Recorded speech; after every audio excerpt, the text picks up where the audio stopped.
Right now, the relationship between Iran and the United States is one of the most hostile in the world. Sanctions, military threats, proxy wars across the Middle East. Politicians constantly warning about the possibility of another conflict. But here is the strange part. This rivalry did not begin with nuclear weapons. It did not begin with modern terrorism. And it did not begin with recent politics.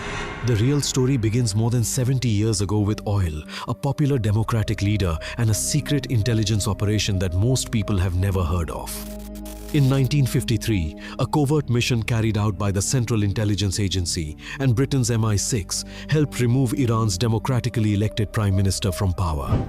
The man they targeted was Mohammad Mossadegh. But the strangest part of the story is this. The coup was never supposed to be visible. It was designed to look like the Iranian people themselves had turned against their own government. And even more surprising, the plan almost completely failed. To understand how this happened, we have to go back to the early 1950s, when Iran looked very different from the country people imagine today. In those years, Iran was not ruled by religious leaders, and it was not isolated from the world. Instead, the country had a functioning parliament and an elected prime minister. That prime minister was Mohammad Mossadegh. Mossadegh was not a military strongman. He was a lawyer, educated in Europe, and widely respected across Iranian society. He was known for his dramatic speeches and his deep belief that Iran should control its own future. But the issue that made him famous was something incredibly simple: oil. Iran was sitting on one of the largest oil reserves in the world. Yet most of the money generated from that oil was not going to the Iranian people. Instead, it was controlled by a British corporation called the Anglo-Iranian Oil Company, the company that would later become BP. For decades, this company extracted enormous amounts of oil from Iranian territory while paying Iran only a small share of the profits. To many Iranians, it felt like their country's most valuable resource was being controlled by foreigners. Imagine discovering that the most profitable industry in your country was largely owned by another nation. That frustration slowly built across Iranian society. Workers complained about poor conditions, politicians criticized the unequal agreements, and ordinary citizens increasingly felt that Iran's wealth was being taken away. Mossadegh believed this situation had to change. When he became prime minister in 1951, he made a bold and risky decision that shocked the international community. He announced that Iran would nationalize its oil industry. In simple terms, that meant the oil would no longer belong to foreign companies. It would belong to Iran. Inside the country, this decision turned Mossadegh into a national hero almost overnight. Crowds gathered in the streets celebrating what they believed was a historic act of independence. For many Iranians, this was the moment their country finally stood up to foreign control. But in London, the reaction was the complete opposite. British officials were furious. The Anglo-Iranian Oil Company had been one of Britain's most profitable overseas operations. Losing control of Iranian oil meant losing billions of dollars and a critical source of energy. British leaders quickly began searching for ways to reverse Mossadegh's decision. At first, they tried economic pressure. Britain imposed sanctions on Iran and blocked Iranian oil exports around the world. Tankers refused to transport Iranian oil. International companies were warned not to do business with the country. The goal was clear. If Iran's economy collapsed, Mossadegh might be forced to surrender. But something unexpected happened. Instead of backing down, Mossadegh refused to change his position. Even as the country faced economic difficulties, he insisted that Iran had the right to control its own resources. That refusal frustrated British officials even more. Economic pressure had failed, negotiations had failed, and that is when the situation began moving in a much darker direction. At the same moment this crisis was unfolding, another global conflict was shaping world politics: the Cold War. The rivalry between the Western powers and the Soviet Union had created a new kind of geopolitical paranoia. Every political movement was viewed through the lens of ideological competition. If a country moved too far away from Western influence, American officials worried it might fall under Soviet control. Iran was especially important because of its location. It sat directly next to Soviet territory and acted as a strategic gateway to the Middle East. British officials recognized this fear and used it in their arguments with the United States. They began telling American leaders that Mossadegh's government was unstable and that communist groups inside Iran might eventually gain power. Whether that threat was real or exaggerated is still debated by historians today. But at the time, the argument was persuasive. Leaders in Washington became concerned that Iran might drift toward the Soviet sphere of influence. And once that fear took hold, the conversation inside government circles began to change. Instead of asking how to negotiate with Mossadegh, officials began asking a more dangerous question. What if he were removed from power entirely? That idea slowly evolved into a covert operation unlike anything the region had seen before. Instead of sending troops or launching an invasion, American and British intelligence agencies began designing a plan to destabilize Iran from within. The operation would later become known as Operation Ajax. The strategy relied on propaganda, political manipulation, and carefully orchestrated unrest inside Iranian society. The goal was to weaken Mossadegh's support until his government collapsed. But for the plan to succeed, the intelligence agencies needed help from another powerful figure inside Iran, a man who technically ruled the country but had lost much of his authority. His name was Mohammad Reza Pahlavi. He was the Shah of Iran, and at that moment he was about to become one of the most important players in the entire story. Because the intelligence agencies believed that if Mossadegh were removed, the Shah could return to full power and restore a government friendly to Western interests. But there was one problem. The Shah himself was not sure he wanted to risk it. Removing a popular leader could easily trigger massive protests or even civil war. And if the plan failed, the Shah might lose his throne forever. For days he hesitated while the pressure around him continued growing. Meanwhile, agents connected to the Central Intelligence Agency were already inside Tehran preparing the first phase of the operation. They began contacting politicians, journalists, and influential community leaders. Money quietly changed hands. Stories critical of Mossadegh began appearing in newspapers. Rumors spread through the city suggesting that the government was leading the country toward chaos. Slowly, the atmosphere in Tehran started to change. Supporters of the Prime Minister remained loyal, but uncertainty was growing. And uncertainty was exactly what the architects of the coup needed. Because the next stage of the plan would push the country towards something far more dangerous. Street protests, political confrontation, and a crisis that would shake Iran's democracy to its core. But what happened next was something the planners never expected. Because when the first attempt to remove Mossadegh finally began, the entire operation collapsed almost instantly. And the consequences of that failure would push the conspirators into taking even greater risks. Few conflicts in modern history have escalated as rapidly and with as little international preparation as the 2026 Iran War. The war first began on February 28, 2026, when the United States and Israel launched surprise airstrikes on multiple sites and cities across Iran, killing Supreme Leader Ali Khamenei and numerous other Iranian officials. What followed was not a quick, decisive military operation, but a sprawling, multi-front conflict that has already reshaped the geopolitics of the Middle East, spiked global energy prices, and displaced millions of people. 21 days into the conflict, the question that dominates diplomatic circles, newsrooms, financial markets, and kitchen tables around the world is deceptively simple. When will this war end? The answer, as with most wars, is deeply complicated. It depends not on a single decision or negotiation, but on a convergence of military realities, political calculations, domestic pressures, economic pain thresholds, and the willingness of third parties to intervene diplomatically. This analysis examines each of these dimensions in depth, drawing on the most current available information. Part I: How did we get here? Understanding when and how this war might end requires first understanding how it began, and why, even at the very last moment, peace seemed within reach before slipping away. The long road to conflict.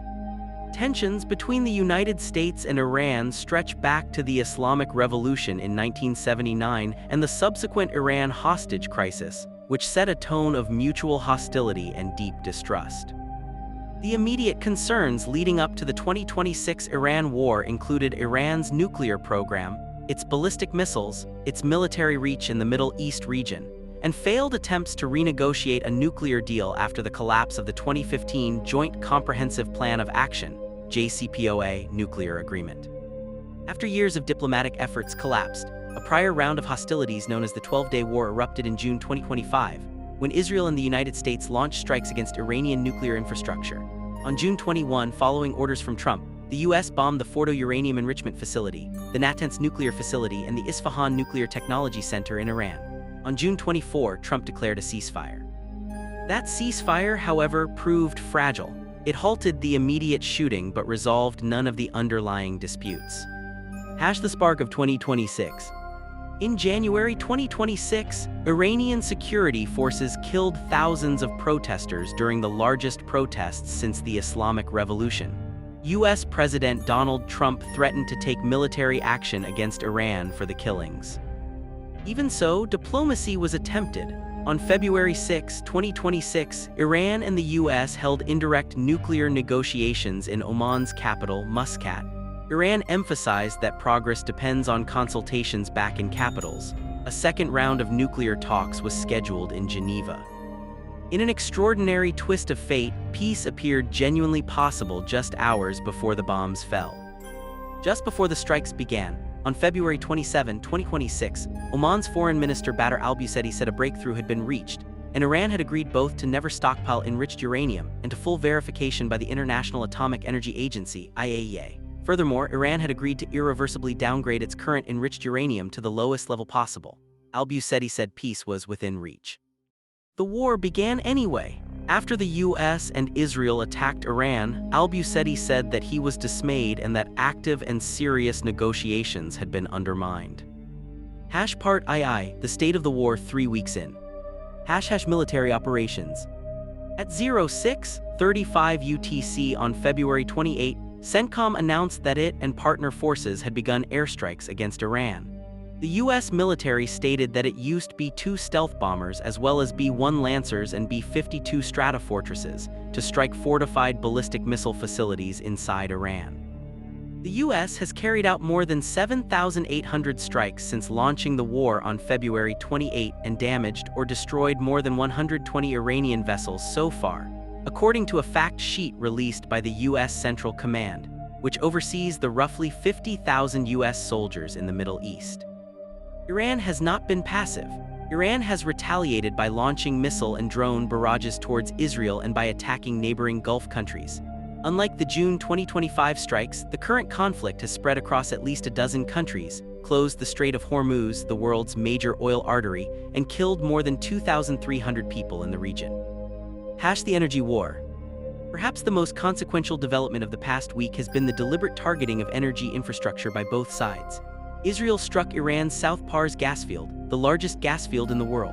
Hours later, Iran launched missiles against oil and gas facilities across Qatar, Saudi Arabia, and the United Arab Emirates, hitting Qatar's Ras Laffan industrial city and setting off fires there.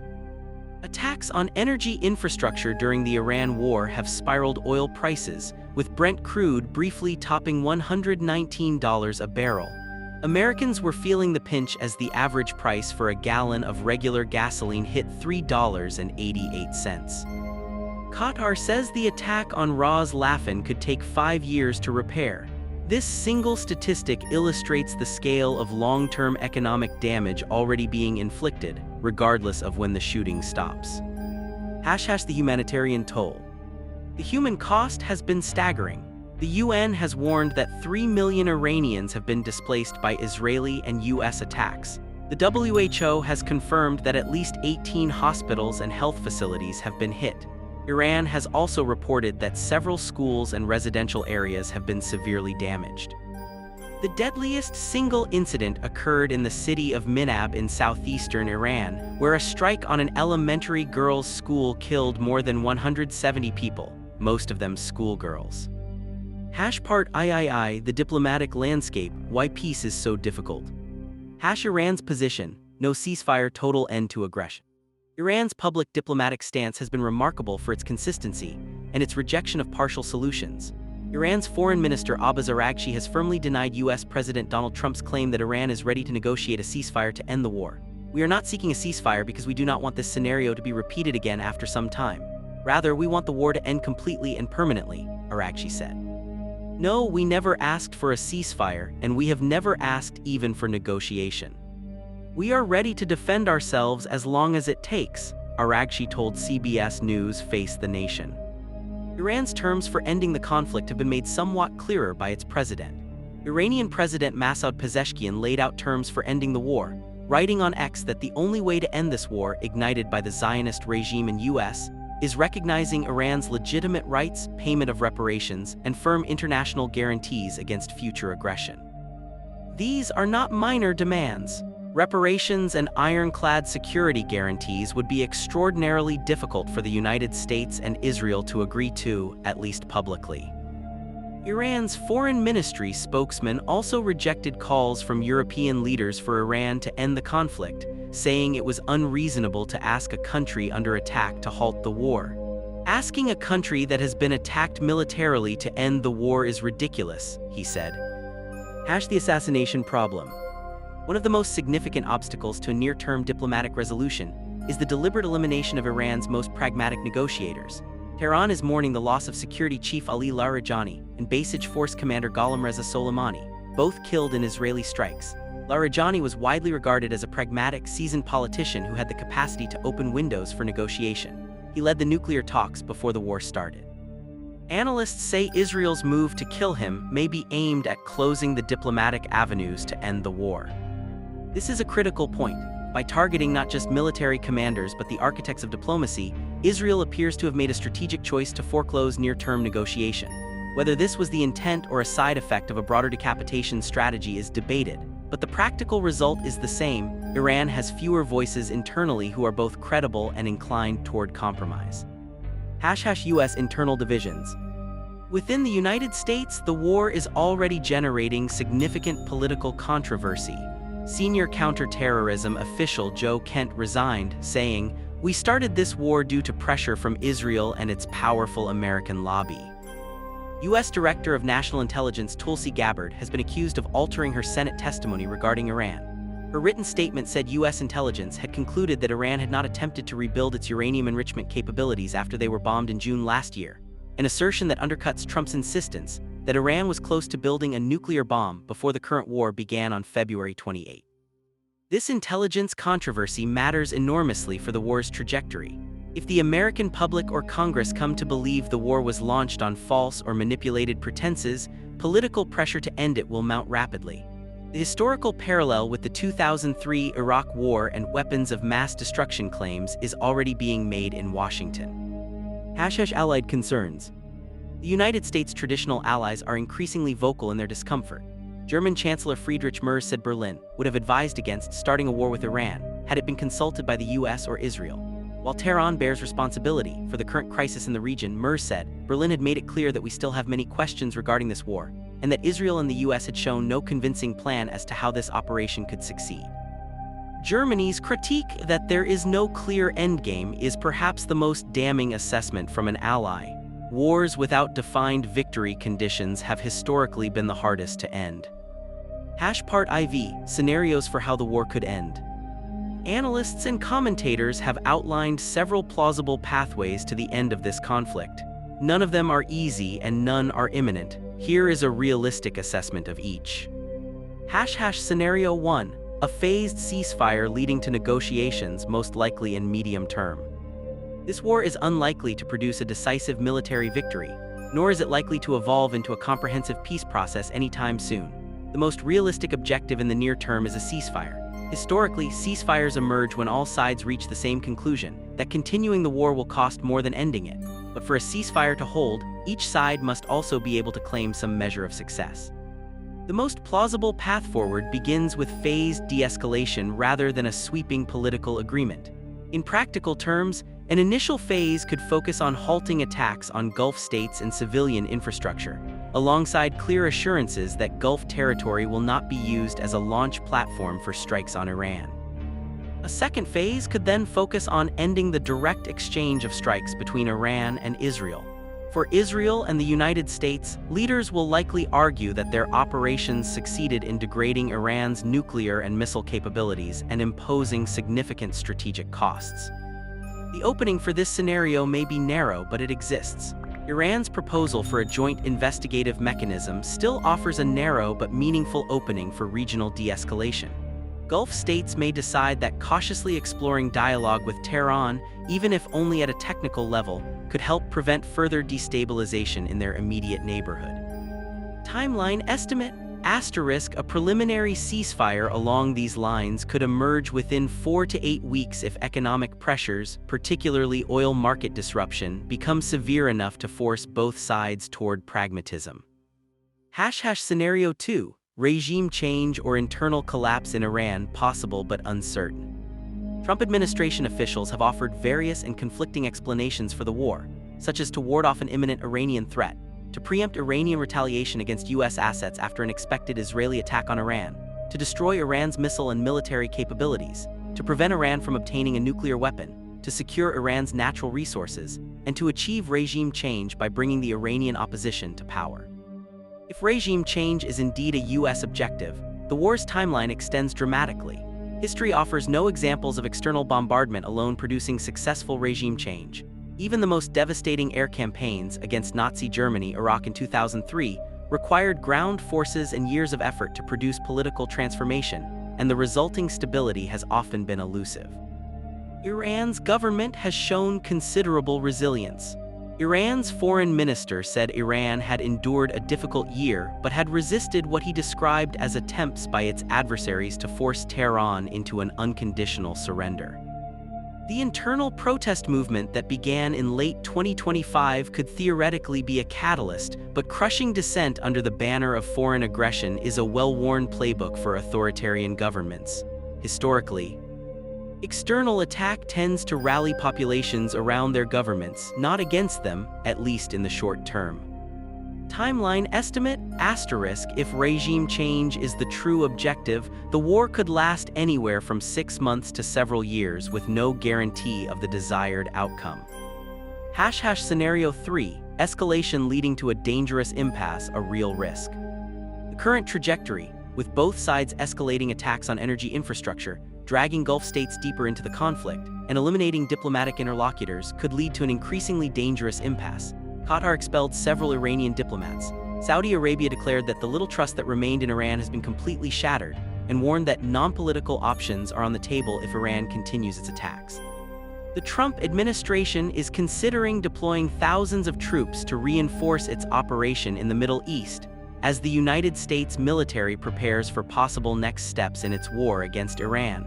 The introduction of ground forces would mark a fundamental escalation with unpredictable consequences. Meanwhile, Iran has signaled its capacity for a long war. Iran's military promised that it has the capabilities to wage a long war that could destroy the world economy. Whether that is bluster or substance, the Strait of Hormuz, through which approximately 20% of the world's oil and gas normally passes, remains largely closed, and every day it stays shut causes cumulative, compounding damage to the global economy. Timeline estimate: in this scenario, the war could drag on for many months, potentially years, with periodic escalations and de-escalations but no resolution, somewhat analogous to the Iran-Iraq War of the 1980s. Scenario 4. Third-party mediation breakthrough possible but currently stalled.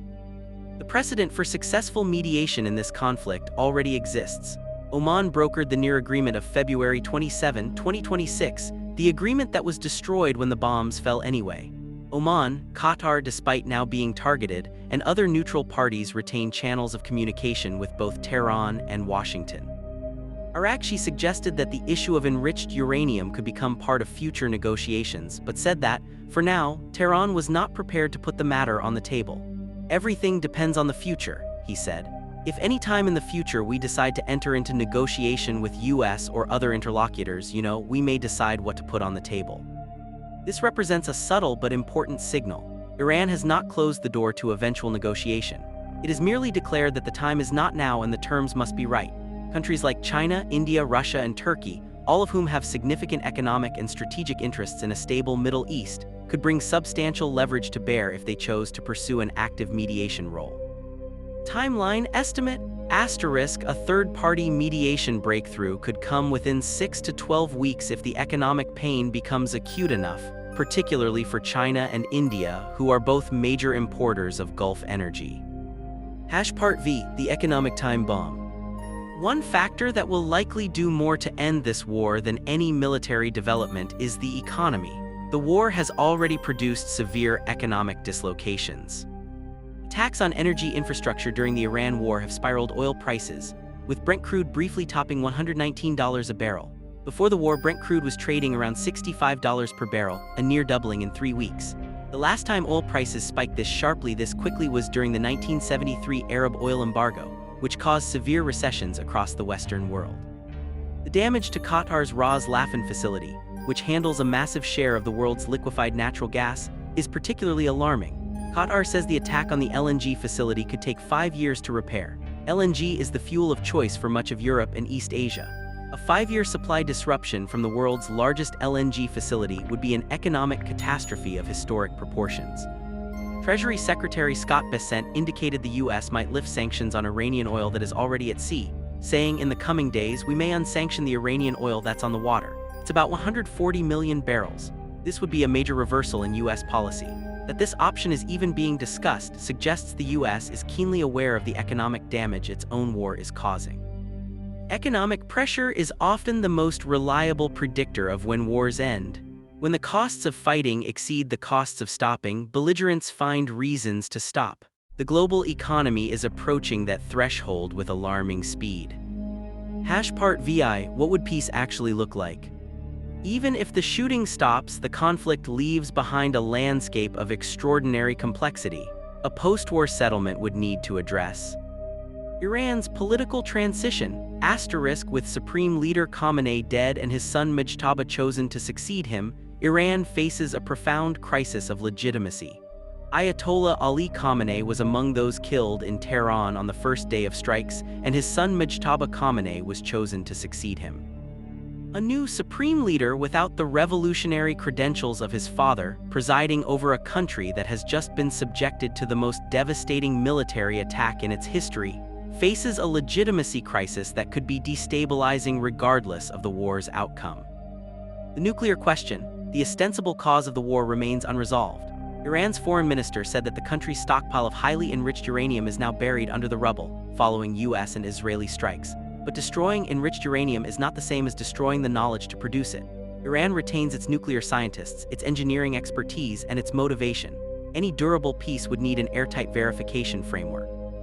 The Strait of Hormuz, the economic damage from a prolonged closure of this waterway would outlast the war itself. Reopening it and establishing credible guarantees of free navigation are prerequisites for global economic stabilization. Gulf state damage: Qatar, Saudi Arabia, UAE, Kuwait, and Bahrain have all suffered Iranian strikes. Their trust in Iran, already low, has been shattered. Any regional security architecture would need to account for the legitimate grievances of these countries. The displaced millions: the UN has warned that 3 million Iranians have been displaced by Israeli and US attacks. Rebuilding Iran's bombed infrastructure, its hospitals, its schools, its energy facilities, would require massive resources and international cooperation.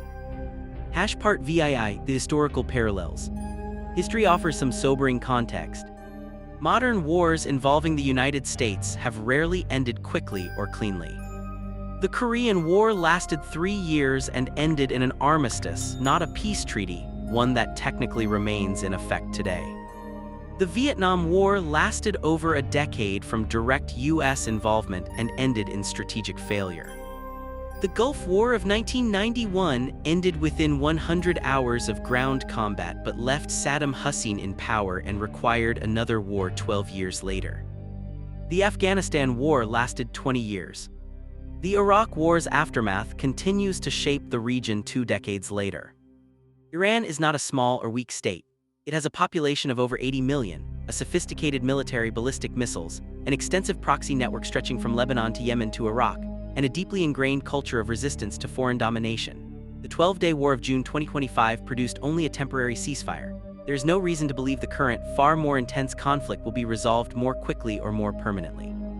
Part VAI, the wild cards.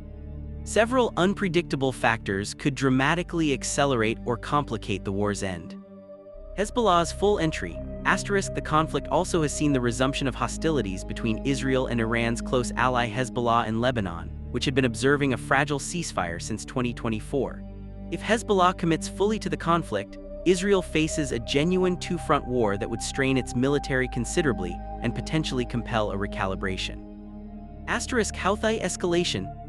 On March 5, Houthi leader Abdul Malik al-Houthi said his group stood with Iran in the ongoing war and was prepared to take action if developments required it, stating, "Our hands are on the trigger whenever developments require it." The Houthis' entry into the conflict would further threaten Red Sea shipping lanes. Domestic American politics. Trump's approval for the war is already being tested. With oil prices spiking, a potential U.S. recession looming, and congressional questions about the intelligence that justified the war, domestic political pressure to exit the conflict could grow rapidly. Trump has already promised no ground troops, but that promise becomes harder to keep as the war expands. China's role? China imports enormous quantities of Gulf oil and has deep economic relationships with Iran. A prolonged war that destroys Chinese energy security could prompt Beijing to take a far more active diplomatic or even indirect military role, a development that would change the entire calculus of the conflict. Conclusion: an honest assessment. Based on all available evidence as of March 20, 2026, here is the most honest assessment possible of when this war will end. The war will not end in days. Iran has explicitly rejected ceasefire negotiations and has vowed to fight as long as it takes. The US and Israel show no sign of halting their strikes on Iranian territory. The war is unlikely to end in weeks without a dramatic change. The killing of pragmatic Iranian negotiators, the deep mutual distrust, the domestic political dynamics in Washington and Tehran, and the ongoing cycle of retaliatory strikes all work against a rapid resolution. Phased de-escalation leading to a ceasefire within 1 to 3 months is the most realistic near-term hope. This would be driven primarily by economic pain, the oil price shock, the LNG disruption, the global recession fears forcing all parties toward pragmatism. Gulf states, which have now been directly attacked by Iran and are hemorrhaging economic value, have both the motivation and the leverage to push for negotiations. A comprehensive peace settlement is years away if it comes at all. The underlying disputes, Iran's nuclear ambitions, Israel's security demands, the future of Iran's political system, the role of Iran's proxy network, are not resolvable in the aftermath of a 3-week war. They would require prolonged, painstaking diplomacy of a kind that this war has made far more difficult, not less. Each round of retaliation deepens a cycle that threat.